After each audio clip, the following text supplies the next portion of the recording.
Assalamualaikum warahmatullahi wabarakatuh. Waalaikumsalam warahmatullahi wabarakatuh. Baik, kami di sini dari kelompok 7 akan memaparkan pemateri mengenai pengembangan bahan ajar dan membuat bahan ajar. Di sini saya bersama 3 orang. Pertama saya yang Fatur Rahman, kemudian Karsan, ketiga ada Dara.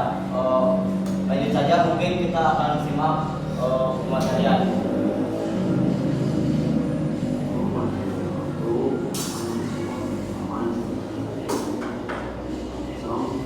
Di sini saya akan menjelaskan mengenai pengembangan ajar dan membuat bahan ajar. Pengertian bahan ajar secara umum yaitu buku bahan tertulis yang menjadikan ilmu pengetahuan buah pikir dari pengarangnya. Buku didapatkan oleh pengarangnya dari berbagai cara, contohnya dari hasil penelitian, hasil analisasi, pengamalan, atau hasil imajinasi seorang yang disebut sebagai fiksi. Ada pula memandang bahwa buku adalah salah satu sumber bacaan berfungsi sebagai bahan ajar dalam materi cetak menurut Prasto 2014. Kemudian bahan ajar dalam Penjas ialah mengembangkan bahan ajar secara teoretik Penjas, pendidikan jasmani, olahraga, dan kesehatan di sekolah dasar adalah suatu kegiatan yang penting untuk meningkatkan mutu pembelajaran. Dapat membuat bahan ajar teoretik Penjas harus mempertimbangkan antara kognitif, efektif, dan psikomotor. Menurut Prasto 2014 mengungkapkan bahwa salah satu jenis bahan ajar cetak memiliki karakteristik yang membedakan dengan bahan ajar cetak lainnya. Ada 4 karakteristik, yaitu: 1. Secara formal, buku ajar diterbitkan oleh penerbit tertentu dan memiliki ISBN. Kemudian kedua, penyusunan bahan ajar juga memiliki 2 tujuan, yaitu optimalisasi pengembangan pengetahuan dan pengetahuan prosedur. Pengetahuan tersebut harus menjadi target utama dari bahan ajar yang digunakan di sekolah. Kemudian ada yang ketiga, bahan ajar dikembangkan oleh penulis dan penerbit buku yang senantiasa mengacu pada apa yang sedang diprogram oleh kementerian terkait. Yang ketiga, ketentuan penting yang harus diperhatikan dalam penyusunan bahan ajar yaitu: 1. Kurikulum pendidikan nasional yang berlaku. Kemudian yang kedua, ada berorientasi pada keterampilan proses dengan menggunakan pendekatan kontekstual, teknologi, dan masyarakat, serta demonstrasi dan eksperimen. Yang ketiga, ada pengembangan bahan secara tentang keterpaduan atau keterkaitan dengan disiplin ilmu lainnya. Yang keempat, ada bahan ajar memiliki 7 ketentuan sebagai berikut. Ada 1. Bahan ajar membantu guru dalam melaksanakan kurikulum. Yang kedua, bahan ajar merupakan pengembangan dari penentuan metodologi pengajaran. Yang ketiga, ada bahan ajar memberikan kesempatan bagi siswa untuk mengulang pelajaran atau mempelajari pelajaran baru. Yang keempat, ada bahan ajar dapat digunakan untuk tahun-tahun berikutnya dan jika direvisi dapat bertahan. Bismillahirrahmanirrahim. Assalamualaikum warahmatullahi wabarakatuh. Di sini saya akan melanjutkan pematerian dari rekan saya. Selanjutnya ada fungsi bahan ajar. Menurut Lestari dan Ahmad tahun 2010 halaman 185 mengatakan secara garis besar, fungsi bahan ajar bagi pendidik adalah untuk mengarahkan semua aktivitasnya dalam proses pembelajaran, sekaligus merupakan substansi kompetensi seharusnya diajarkan pada peserta didik. Sedangkan bagi peserta didik akan menjadi pedoman dalam proses pembelajaran dan merupakan substansi kompetensi yang seharusnya dipelajari. Menurut Sujana dan Rifani tahun 2003 halaman 56 sampai halaman 58 mengatakan bahwa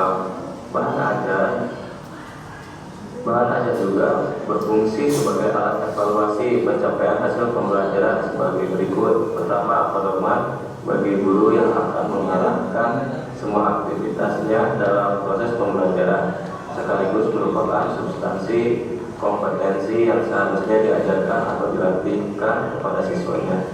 Yang kedua, pedoman bagi siswa yang dapat mengarahkan semua aktivitasnya dalam proses pembelajaran, sekaligus merupakan substansi kompetensi yang seharusnya dipelajari atau dikuasai oleh siswanya. Yang terakhir, alat evaluasi pencapaian atau penguasaan hasil pembelajaran. Lalu di sini ada bahan ajar PEJAS pendidikan jasmani, olahraga dan kesehatan sekolah dasar memiliki beberapa fungsi, antara lain: pertama, membantu meningkatkan keterampilan motorik. Melalui bahan ajar yang disediakan, siswa dapat belajar dan melatih keterampilan motorik seperti berlari, melompat, menembak, menangkap, dan lain-lain. Yang kedua, membantu meningkatkan kesehatan dan kebugaran siswa. Bahan ajar PEJAS juga berisi informasi mengenai pentingnya berolahraga dan menjaga kesehatan tubuh. Siswa akan belajar tentang latihan fisik dan nutrisi yang diperlukan untuk menjaga kesehatan dan kebugaran tubuh mereka. Yang ketiga, meningkatkan pengetahuan siswa tentang olahraga. Bahan ajar PEJAS dapat membantu meningkatkan pengetahuan siswa tentang olahraga, baik olahraga tradisional maupun modern. Siswa dapat belajar tentang aturan-aturan, teknik, dan strategi yang terlibat dalam berbagai jenis olahraga. Yang keempat, mengajarkan nilai-nilai positif. Bahan ajar PEJAS juga dapat mengajarkan nilai-nilai positif seperti kerjasama, disiplin, fair play, dan semangat juang. Hal ini dapat membantu siswa untuk mengembangkan sikap yang positif dan mendorong mereka untuk menjadi pribadi yang lebih baik. Dan yang terakhir, mengembangkan kemampuan sosial. Melalui pelajaran PEJAS, siswa dapat belajar tentang berinteraksi dengan teman sekelas dan orang biasa. Hal ini dapat membantu mereka mengembangkan keterampilan sosial seperti berkomunikasi, bekerjasama, dan membangun hubungan yang sehat dengan orang lain. Mungkin sekian pemaparan materi dari saya, akan dilanjutkan oleh rekan saya.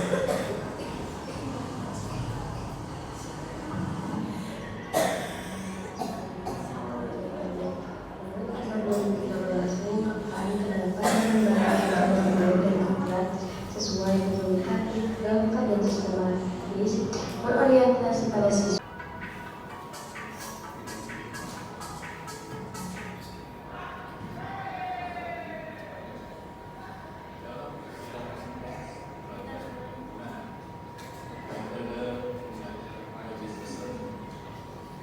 Peserta didik akan lebih aktif dan kreatif dalam menyelesaikan masalah sehingga peserta memperoleh pengetahuan dan keterampilan baru.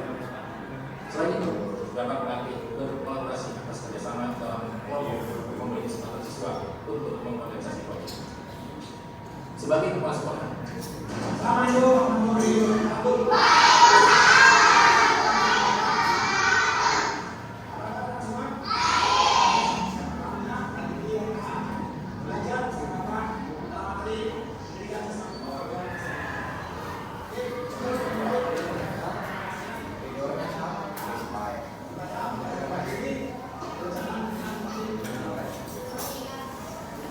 rekan-rekan yang ingin bertanya, silakan diajukan tangannya.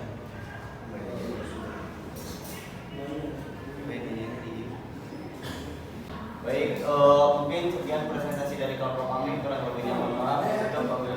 Wassalamualaikum warahmatullahi wabarakatuh.